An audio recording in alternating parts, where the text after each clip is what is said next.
Ever since his triumphant victory over Roman Reigns at WrestleMania 40, and subsequently becoming the face of the WWE, Cody Rhodes' championship run has attracted all kinds of comments from fans with dramatically varying opinions. The reign, which has been a complete success by most objective metrics, is still somewhat polarizing, at least among the most hardcore crowds. Some seems to be of the opinion that the reign lacks the impact and oomph to make it a worthy follow-up to its enormous predecessor. While I'd say that this claim is not entirely invalid, the slow burn nature of Cody Rhodes' title reign is most likely an intentional creative choice, ultimately meant to culminate in an end goal that is flying over many people's heads right now. And so I'm here to explain, or at least take a guess, and analyze what that end goal might be. Because Cody Rhodes is a white meat babyface himself, and also because of the WWE's booking of its previous company guys like Roman Reigns or John Cena, the fans have become very accustomed to a very one-note booking style, with the conquering hero being at the center of the story, taking on and effectively dispatching any bad guy that steps to him. But that's where the WWE may be deviating from the norm and going in a more experimental direction this time around, because there are signs hinting that Cody's championship story won't be one of triumph but rather tragedy. Both in and out of kayfabe, for Cody Rhodes, defeating Roman Reigns was the highest of highs, a historical and timeless achievement, but the story doesn't end there. You've defeated the man, and now you're the man. You're seeing things from the mountaintop, a position that Roman has hoarded for himself for over 1,000 days. So now that you're seeing things through his perspective, how does that change things? For better or for worse? And I think from here is where WWE is looking to subvert expectations. When you look at Cody Rhodes, it is easy to draw similarities between him and a Superman or Captain America, but that's where we may be wrong. The theme of his current championship reign is more Spider-Man than either of those two. Yes, Cody is an excellent all-conquering hero. He's proven that he can be that.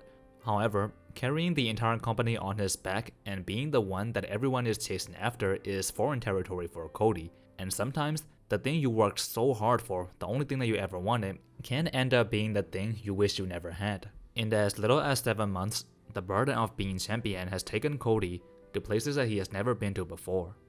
The character Cody Rhodes' biggest flaw is that he seemingly wants to save everyone. Like most unassuming pure-hearted protagonists, he sees the best in people.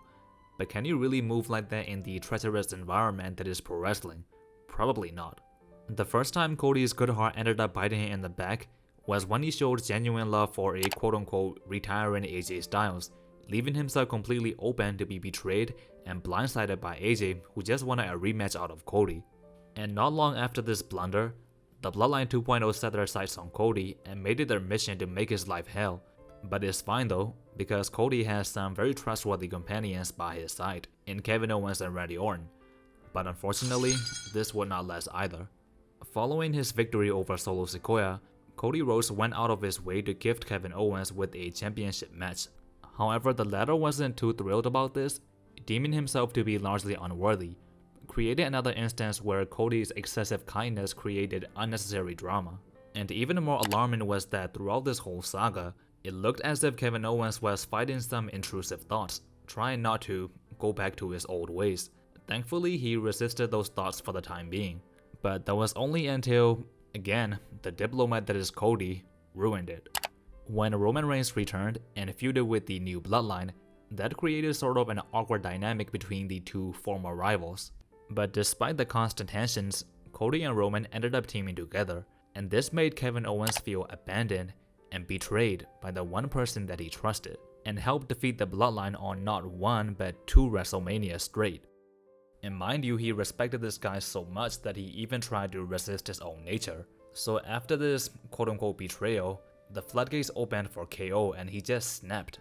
And it took him even further over the edge when Randy Orton also sided with Cody, kickstarting a violent and tragic feud between the two, which again can be linked back to Cody's actions, intentional or not. And as of the making of this video, things have quickly escalated to some catastrophic levels, with Randy being kayfabe hospitalized after Kevin Owens piledrivered him. And so Cody's downward spiral has no end in sight. When Randy comes back, for one reason or another, he will most likely start to resent Cody too. There is valid reason for Randy Orton to think that Kevin Owens may have been right all along. Like, for example, at last year's November, Randy Orton told Jey Uso that he's fine with him as long as Jey doesn't get involved with the bloodline, but now the original bloodline have reunited, and even if Roman Reigns really has changed, them being back in power should give pause to any and every babyface that had to deal with them in the last 4 years. Cody was a strong catalyst in this, as well as the very injury that got Randy on the shelf right now. When the time comes, Randy's betrayal will be the one that hurt the most, and that will leave Cody very vulnerable, just in time for the final boss, The Rock, to enter the picture. And that's gonna create an amazing dynamic. The main protagonist at like 1% health, the bar flesh and red, juxtaposed with an insurmountable wall. It's a classic motif, and it's gonna be an incredible climax. Right now we're seeing the dominoes fall, and it's just been one thing after another being taken away from Cody, much like the responsibility of being Spider-Man ripping apart Peter's personal life. This is gonna be a lengthy story with a lot of legs. Soon, Cody will realize that this is all because he became champion.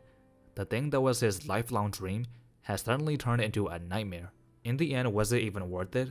Is this the reason Roman Reigns himself turned to the dark side and abandoned his moral code? This is why the aftermath of WrestleMania 41 is so intriguing to me, because depending on the outcome, Cody could find the resolve to overcome all of this, or we might see him collapse under the pressure and sort of come to understand why Roman turned out the way he did, and we can slowly transition into a black suit arc for Cody. Heavy is the head that wears the crown. This is the motif behind Cody's championship reign, and I'm having a feeling it's gonna spiral into something real dark very soon. Okay, so thanks for watching. That wasn't some groundbreaking analysis, I know, just highlighting the story beats of Cody Rhodes' title reign that may have flown over your head if you were expecting a more traditional heroic story. But yeah, so far it's been the manga and pro wrestling historian Edward Takeshi. Glad to be back, and I'll catch you in the next one. Peace.